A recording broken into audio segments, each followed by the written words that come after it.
What's going on, everyone? Welcome back to another FPL video. Today I'm going to be going through the Brentford players.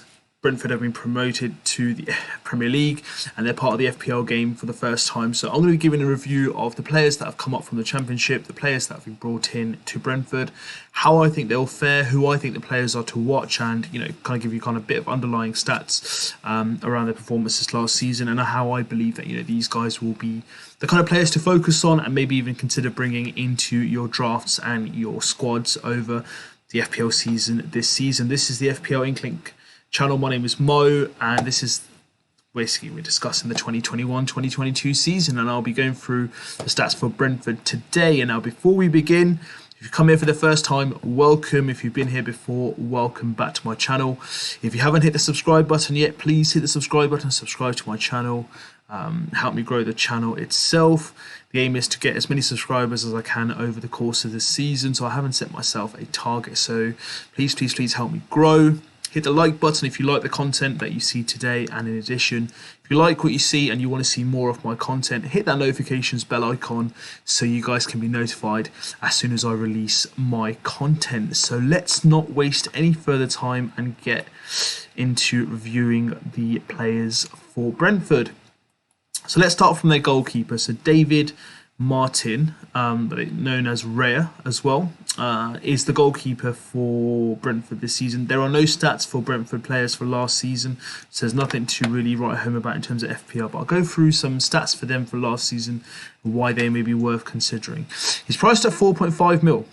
Obviously, he wasn't going to be any higher because he's come up from a promoted team, and they kind of are at risk as probably conceding more goals than other goalkeepers in the game overall throughout the season. But last season he played 42 games in the Championship and he conceded only 36 goals with 16 clean sheets. Now that's quite a phenomenal record, to be fair, considering the Championship is such a high scoring league. Having 16 clean sheets and only conceded 36 goals in 42 games, he's conceded less than one a game. So again, what's going to be really good to look out for is probably his saves points. So he might get a lot of saves during a game, so a lot of points he can get from there, because as you know, in the game of FPL, every 3 saves a goalkeeper is kind of given a bonus point. So 1 point per 3 saves. So that's what really helped Martinez last season. And I think he got something around 20 odd points last season just for, I think it's around 50 odd points, for just his saves last season. He had 160 odd saves. So that's maybe something to consider. And that's why I brought him in. It's something worth considering. I mean, a lot of managers will know these stats. Obviously, can he replicate that in the Premier League? That'd be phenomenal if he did. But I generally do believe, they will have a few clean sheets within them. So what I'll do is I'll start off with their fixtures here, and I won't go through the fixtures after every single player, but I'll kind of give you guys an insight of how their season starts and what fixtures you are kind of anticipating. So I think they've actually got a real generous start, to be fair, until game week 6. So they start off with Arsenal at home. I think that'll be a really good game for them because it's kind of like a home game. They've come up to the Premier League. They'll be on an adrenaline rush. I think it might be a game where they're probably able to hold a clean sheet. Then they're followed by Crystal Palace, who've got a new manager in Patrick Vieira, Aston Villa, Brighton at home, and Wolves away. And then starts the tougher games where there's Liverpool, West Ham, Chelsea, Leicester. Now, because they're difficult, that doesn't mean he can't keep a clean sheet, and that also doesn't mean he won't get any points based on the saves he makes. If anything, those are more games where he's likely to get more points in terms of saves and overall kind of contribution to Brentford and their team from an FPL perspective. Okay, so that's why I've kind of gone through the goalkeeper, and I think, Raya, looking for a cheap option, he is definitely worth looking at. The next player I'm looking at is Rico Henry. So he's a defender. He's actually the best defender in terms of the kind of general performances in an attacking sense last season. He created 25 chances, which is the highest in the Championship, by the way, last season in terms of a defender creating chances, and he had 18 clean sheets. At the moment, he's owned by 1.3% of managers. Again, if you're looking for a cheap 4.5 option, he will play week in, week out, and he will be part of the Brighton setup. And the fixtures, again, look quite good, so he can potentially get a few clean sheets. I'm not sure how he is in terms of goal threat, but in terms of general kind of creating chances, he might get a couple of assists for himself, and it can actually, obviously, with the clean sheets and obviously other points in terms of bonuses, a couple of assists will come handy as the time progresses. And he's a good player to have on the bench as like a a backup defender. So if he does, or if he is required due to rotation and kind of like the December period, then he will be a nice player to consider bringing into your squad and potentially coming into your starting 11. The next player we're going to look at is... There he is. There's Brian Mbembo. I think that's how you pronounce it. He's owned by 1.7% of managers in the FPL game so far. His price is 5.5 mil. So he's actually, one of the highest priced players in the midfield. Actually, the highest priced players in the midfield for Brentford themselves. But let me give you some background to his kind of performance last season. So he created, he was actually involved in 18 returns last season, so 8 goals and 10 assists, and that was the joint highest assist, which was 10 assists, along with Tony last season.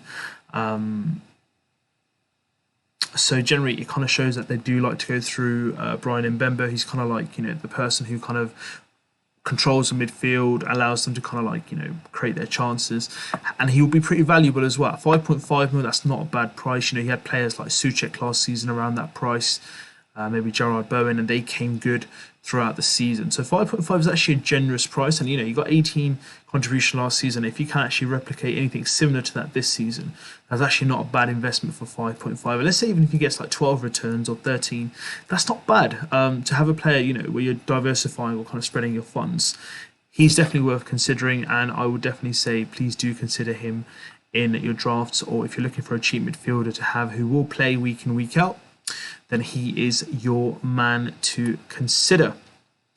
And last but not least, the player who's on everyone's mind and everyone's thoughts is Ivan Toney. Now, this guy was an absolute machine last season. The stats don't lie. Whether he can replicate that in the Premier League is obviously another question. Personally, I don't think he will. I think he'll be a very good player. He's definitely in my drafts. He's definitely going to be in my squad, unless I decide to make a final minute change as it stands right now for my first game week. Again, he's got some really good fixtures coming up. What makes him also quite exciting is he's on penalty. So he's a set piece taker.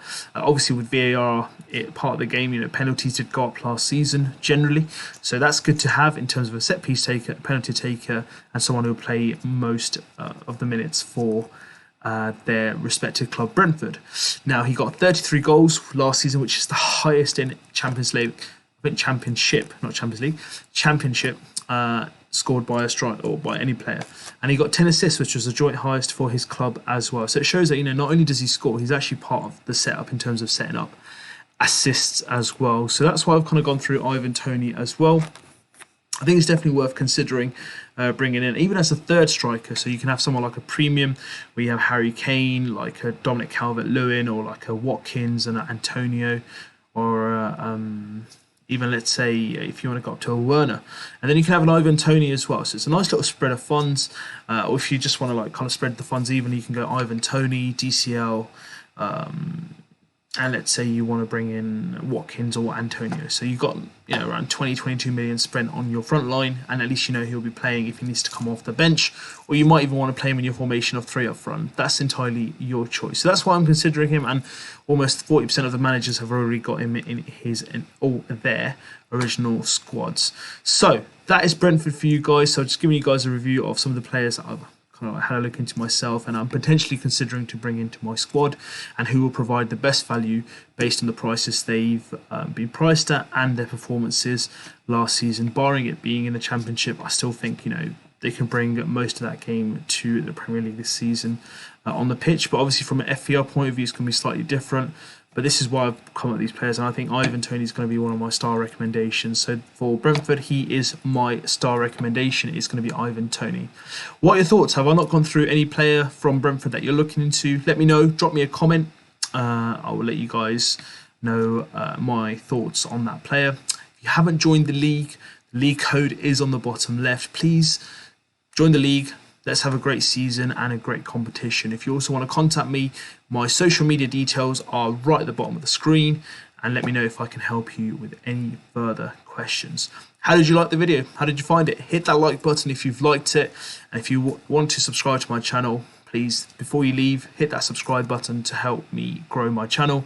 And if you want to see more, hit that notifications bell icon and you'll get all the notifications of when my content is released. I'll see you guys soon, and best luck with your drafts and creating of squads.